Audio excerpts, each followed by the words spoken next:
প্রথম কেবলা জেরুজালেম কিনা, এটা নিয়ে অনেকেই মতভেদ তৈরি করে। এখানে মতভেদের কিছু নাই। আল্লাহ সুবহানাহু ওয়া তাআলা যেহেতু জেরুজালেমকে কেবলা হিসেবে নির্ধারণ করেছিলেন, কিন্তু আল্লাহর নবী যেহেতু কাবা ভালোবাসতেন, আমি একটু সিম্পল উদাহরণ দিয়ে বুঝাই, সেহেতু যতদিন আল্লাহর নবী মক্কায় ছিলেন ততদিন তিনি ওইদিকে দাঁড়াতেন, কাবা ঘরের ওই দিকে দাঁড়াতেন, যেই পারে দাঁড়ালে কাবা ঘরও সামনে হবে, যে মসজিদ আকসাও সামনে হবে। Easy solution. যতদিন রাসূল সাল্লাল্লাহু আলাইহি ওয়াসাল্লাম মক্কায় ছিলেন ততদিন তিনি কাবা ঘরের ওই পাশে দাঁড়িয়ে সালাত আদায় করতেন, যেই পাশে দাঁড়ালে সামনে কি থাকবে, কাবাও থাকবে, এবং মুখমণ্ডল কিসের দিকে হবে, মসজিদ আকসার দিকে হবে।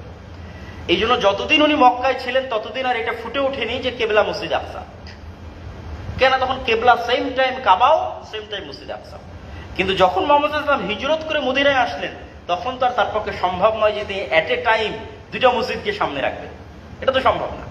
কেন? তখন একদিকে আকসা আর একদিকে হচ্ছে কাবা, উনি একসাথে সামনে দাঁড় করাইতে পারবেন না। তখন যে বিধান যে মসজিদে আকসার দিকে মুখ করে সালাত আদায় করতে হবে, এটা বেশি প্রস্ফুটিত হল।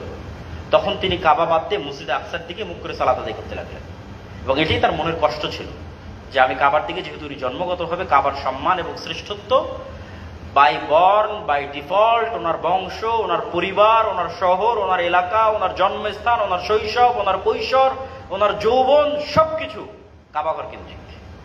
উনি হেরা গুহার যেখানে বসে ইবাদত করতেন সেখান থেকে সরাসরি কাবা দেখা যেত। তার দাদা হেরা গুহার ওই জায়গায় বসে ইবাদত করতেন এবং কাবা দেখে ইবাদত করতেন। এবং উনি নিজে হাজরা আসওয়াদ যখন নতুন করে কাবা তৈরি করে তার বংশধরের লোকজনেরা, তখন হাজরা আসওয়াদের কনফ্লিক্ট তিনি সমাধান করে দিয়েছেন। তথা তার পুরো লাইফটাই কাবা কেন্দ্রিক, তিনি কিভাবে কাবাকে ছাড়বেন। সুতরাং এই কষ্টটা ছিল স্বাভাবিক। তখন তিনি বারবার আকাশের দিকে তাকাতেন, কদ নারা তাকাল্লুবা ওয়াজহিকা ইলাস সামা।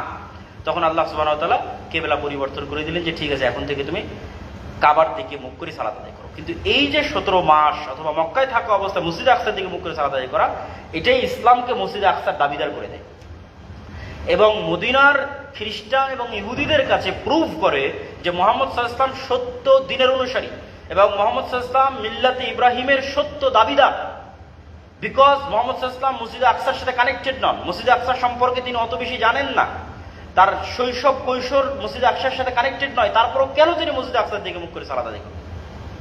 সুতরাং তিনি তার লিগ্যাসিটা কানেক্ট করে ফেলতেছেন বানু ইসরাইল সহ ইব্রাহিম আলাইহিস সালামের অন্য ধারার যারা দাবিদার তাদের সাথে তিনি ওটা কানেক্ট করে ফেললেন। এই জন্য মদিনার যারা ইহুদি খ্রিস্টান ছিল তাদের যারা দিন মানতে চাইতো তাদের জন্য সহজ হয়ে গেল যে ইনি তো সত্য নবী, ইনি তো কাবার দিকে মুখ না করে জেরুজালেমের দিকে মুখ করে সালাত আদায় করতেছে। আমাদের যেটা কেবলা সেই কেবলার দিকে মুখ করে সালাত আদায় করতেছে।